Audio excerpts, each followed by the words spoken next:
Vamos voltar lá para a leitura de Gálatas, que eu preciso terminar. Capítulo 1, versículo 10, né? Porventura procuro eu agora o favor dos homens ou de Deus? Ou procuro agradar a homens? Se agradasse a homens, não seria servo de Cristo. Irmãos, um servo de Deus, que é verdadeiramente chamado por Deus, ele não busca o favor dos homens, ele não procura agradar os homens. Você sabe por quê? Porque quem agrada aos homens é para ganhar alguma moeda de troca. Vocês sabem disso? Vocês viram que eu vou tentar mostrar isso para vocês, né? Então, ele é um servo de Cristo, ele tem que agradar só a Cristo, ele não pode agradar, buscar favor dos homens, certo? Eu vou explicar um pouco melhor. Um servo de Cristo, irmãos, apenas busca fazer a vontade daquele que o chamou. Jesus foi um modelo. João 5, versículo 30. Eu nada posso fazer de mim mesmo, na forma porque ouço, julgo. O meu juízo é justo, porque não procuro a minha própria vontade, e sim a daquele que me enviou. Um servo de Cristo, ele tem que buscar não a sua vontade, mas a vontade de quem o enviou, tá? Ó Senhor Jesus, em 2 Coríntios 5, versículos 9 e 10, Paulo fala o seguinte: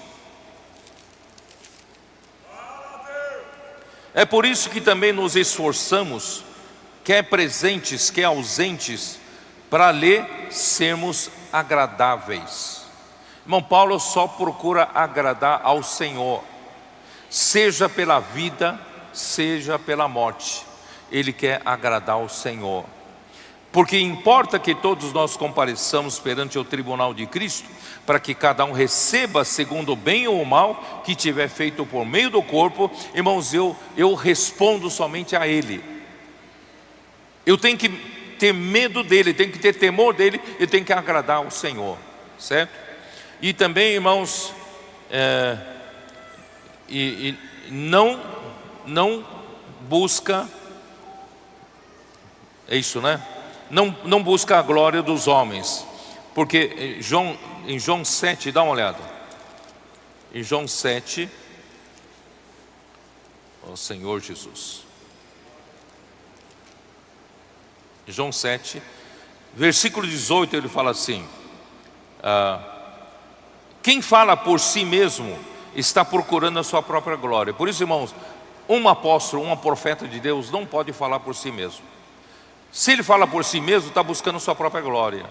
Irmãos, eu já passou pessoas aqui na igreja, né? Eu pessoalmente cultivei uma pessoa, levantei uma pessoa, ele passou a ministrar a palavra também na igreja e tal, e de repente eu percebi que ele começou a se desviar. O que ele fazia? Ele fazia uma pregação e depois ia se despedir com os irmãos. E aí, você gostou da minha pregação? Você recebeu a ajuda do que eu falei? Você não sei o que. Então, irmãos, aí já comecei a perceber o desvio, né? Irmão, nós não fazemos nossa própria vontade para nós ganharmos a glória. Nós não estamos aqui para ganhar a nossa glória, não. Estamos para ser fiéis ao Senhor. A glória é do Senhor, é para o Senhor, não é isso? Então, quem fala por si mesmo está buscando sua própria glória, mas o que procura a glória de quem o enviou, esse é verdadeiro, e nele não há injustiça, né? E na obra de Deus, irmãos, Filipenses 4, dá uma olhada, Filipenses 4.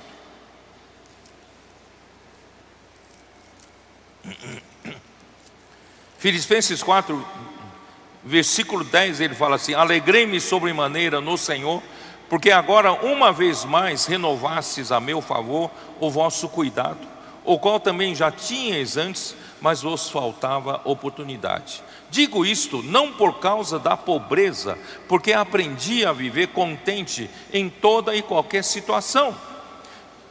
Eu vou explicar um pouco para vocês. Irmãos, vocês já perceberam que Paulo, ele já em vários textos, ele fala disso.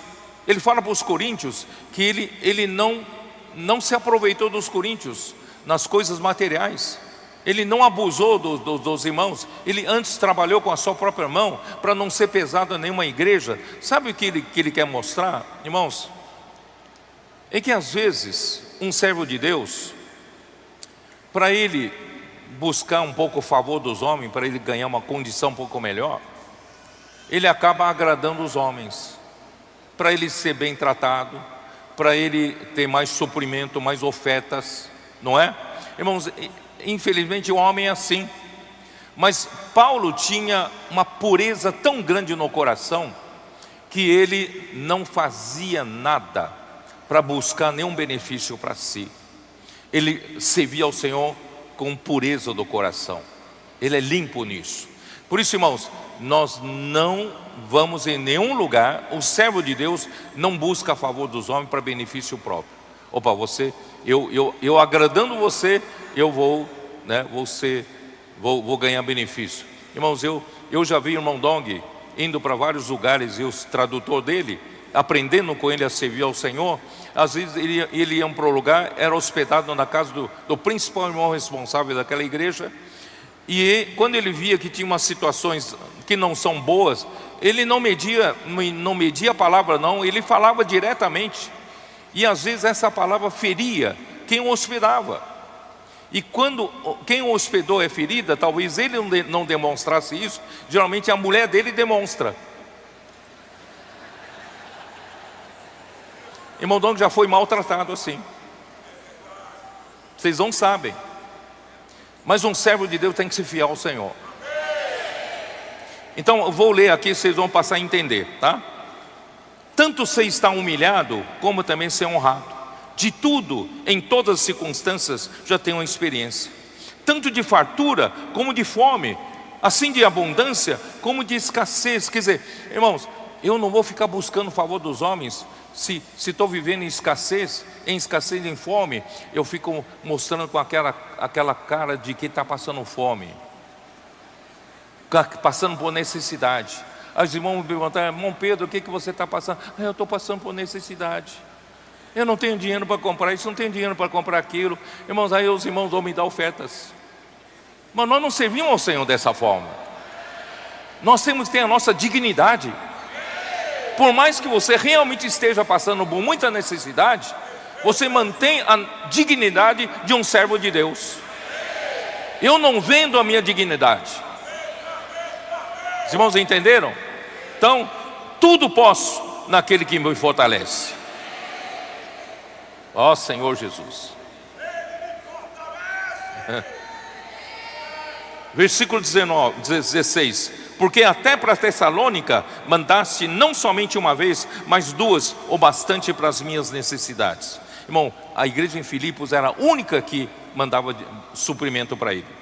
Não que eu procure o donativo, mas o que realmente me interessa é o fruto que aumente o vosso crédito. Recebi tudo e tenho abundância, estou suprido, desde que Epafrodito me passou as mãos o que me veio da vossa parte como aroma suave, como sacrifício aceitável, aprazível a Deus. E o meu Deus, segundo a sua riqueza em glória, há de suprir em Cristo Jesus cada uma de vossas necessidades. Irmãos, nós somos servos de Cristo. Aí voltando lá para Gálatas, para terminar, versículos 11, 12. Faço-vos, porém, saber, irmãos, que o evangelho por mim anunciado não é segundo o homem, porque não o recebi, nem o aprendi de homem algum, mas mediante revelação de Jesus Cristo. Irmãos, um verdadeiro apóstolo, como profeta enviado por Deus, para falar por ele e executar a obra de Deus, não tem liberdade de falar ou fazer qualquer coisa conforme o que melhor lhe parece. ou segundo o que ele aprendeu. Irmãos, até a nossa experiência do passado não pode influenciar a palavra profética. Ela tem que sair fielmente conforme o Senhor está revelando agora. Mesmo que isso vai um pouco contra o que eu aprendi no passado, mas o Senhor quer falar agora, eu tenho que ser fiel, certo? Então Moisés, como profeta de Deus, lá em Atos capítulo 7, eu gosto muito disso que Estevão falou, né? Capítulo 7, ele falou que Moisés o quê?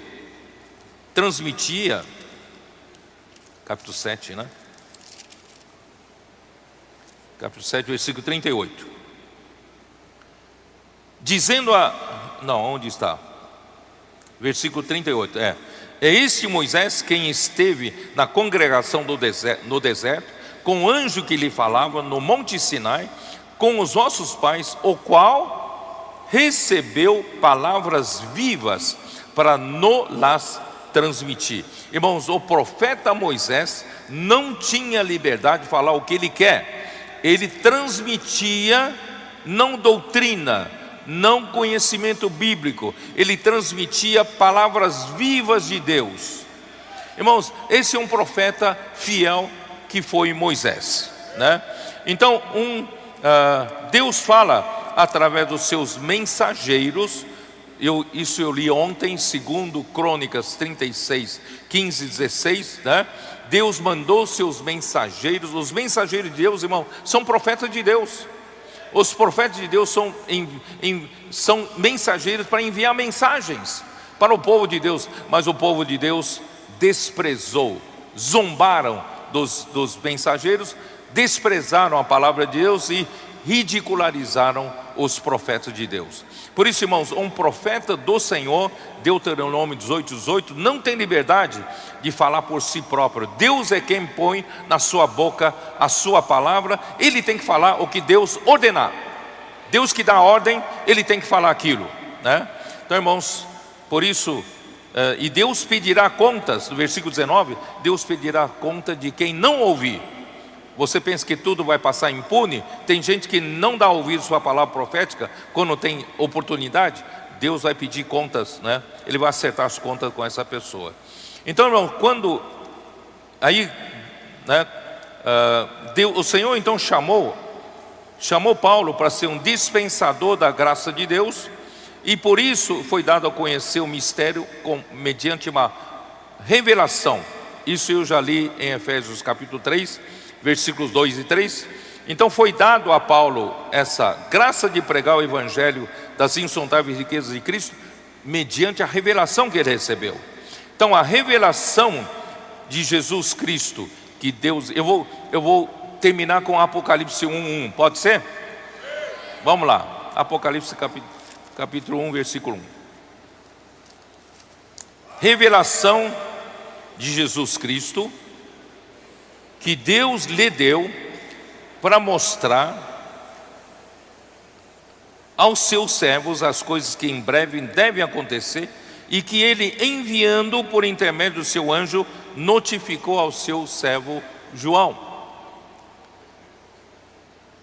Deus tem uma revelação para dar para a igreja.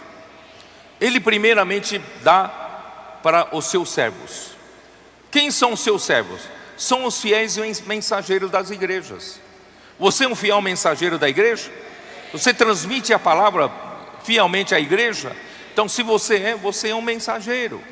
Então Deus quer revelar para esse grupo de servos, grupo de mensageiros. Então eu suponho que um grupo de cooperadores meus são esse grupo de servos, e muitos outros irmãos líderes das igrejas são um grupo de servos. Esse grupo de servos, Deus dá a primeira revelação para eles, e eles então ministram fielmente essa revelação para a igreja. Você também pode ser um deles, tá? Então, só que Deus não revela todo o seu servo de uma vez. Ele manda, Jesus Cristo manda por meio do seu anjo, notifica um só, notifica a João, e João passa para esse grupo de servos. A esse grupo de servos, juntamente com João, passa essa revelação para a igreja. Irmãos, eu vou mudar um pouco o meu conceito, falar um pouco para vocês, porque Atos 2:42 fala: eles perseveravam no ensinamento dos apóstolos, plural, apóstolos. Ali são 12 apóstolos em Jerusalém, mas você só vê registro das palavras de Pedro, né? Você não viu nenhum outros apóstolos, nem em Atos 15, aquela reunião importante, você não vê outro apóstolo. Em Atos 21, nenhum apóstolo estava lá. Quer dizer, embora só Pedro estava falando, mas o ensinamento era dos apóstolos.